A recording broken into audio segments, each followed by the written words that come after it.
Hi, and welcome to the 49th Hammer tutorial. Today we're going to be making stairs from Portal.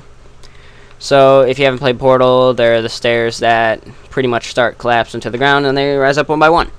So what I have here are some stairs that I made. They are exactly like the ones from Portal, down to the last detail. Copied the bottom from there. So this is what we have to do. You have to make your stair with the lift on the bottom, and it's attached. So after you group them all together or make them a func detail, you need to go ahead and make them a func brush. Each stair needs to be a func brush, so just go ahead and do that now. This was a triumph. Okay, now what we have to do is each stair is going to need a name. So, actually, I lied about that. Each stair does not need a name. What we need to do now is create a func door that is going to act as the lowering and raising of the stairs. So the stairs don't need a name, but in fact, the doors do. So, search for invisible, and you want to use tool/tool invisible. And this is going to act as our door to raise and lower the stair. So, what you want to do here is create the brush. This brush can actually be anywhere, just as long as it's... Typically, you want to keep it under the stair.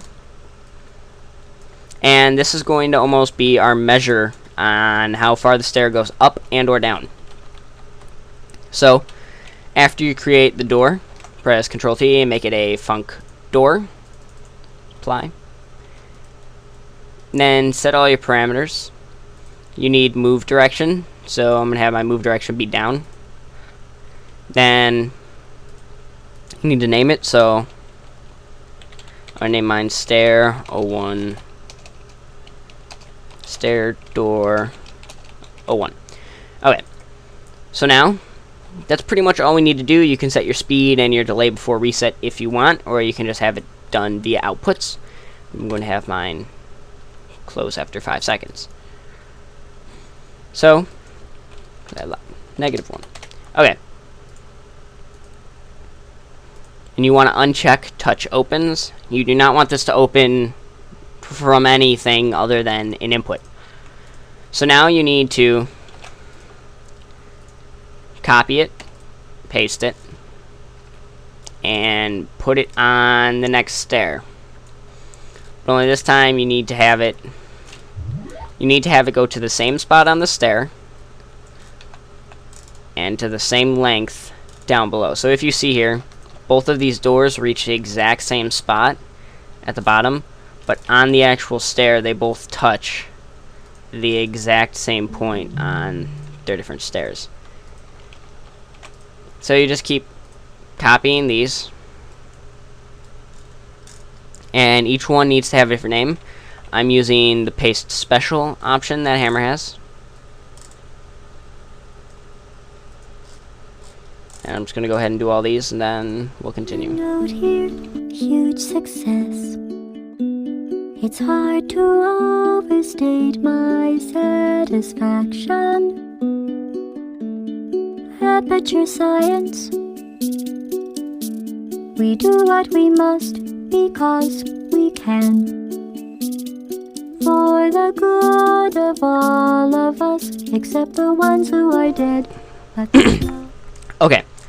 So now that that's done, and each stair has a func door under it, now you have to select each door, and under parent,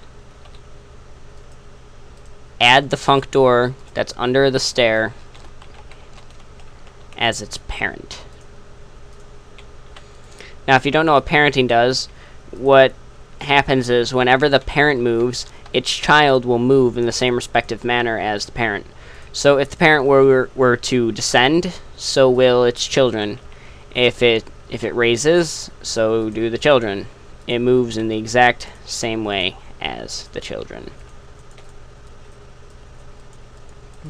Okay, so now that that's all done, what we need to do is now we need to create an entity in our map. and press Alt Enter and make it a logic relay. What the logic relay is going to act as, it's going to act as our opener or closer, so we don't have to have these outputs be spammed everywhere. So we're actually going to need two. Name the first one stair open or stair raise, and the second one be stair lower.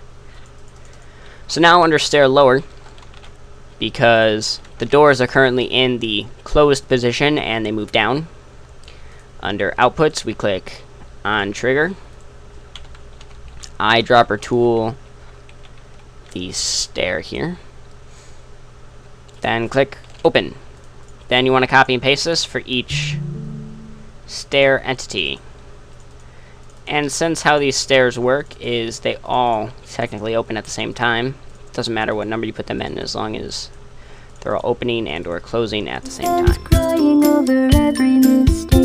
Now that we have all those done, if you select the top one, hold shift and click on the bottom one, you can select them all and you can copy them to the raise, and you can change open to close. Now what you need to do is create a logic auto. Doesn't need a name. Click add. On map spawn, select the lower relay and then trigger.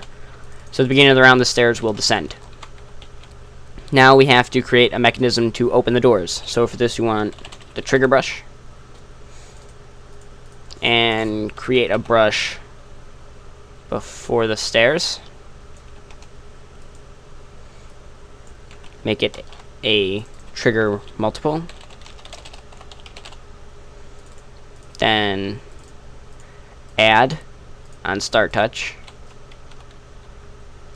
You want to stair raise trigger. And then this is optional back here.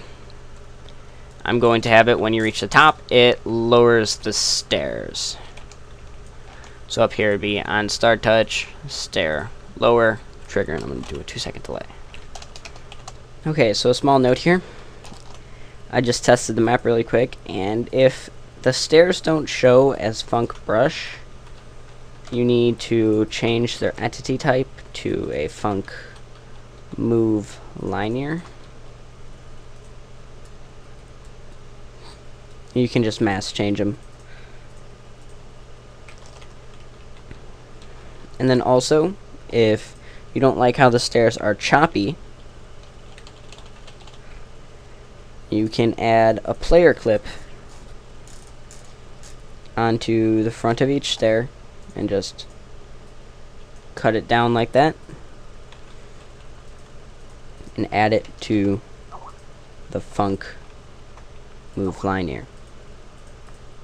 So I'm going to do that to each of my steps really quick, then I'll compile and I'll show you what this looks like inside of Counter-Strike. Alright, so we're in Counter-Strike now. We're just gonna have to go ahead and load up our map. Alright, join the map. We just saw the stairs descend, and as I walk close to them, they rise up. Walk up them, and if you put your brush on them, they will be smooth when you walk up, and as soon as I come to the top, they should descend in a second. There we go. Descend back down to the floor. And there you go. Perfect portal stairs.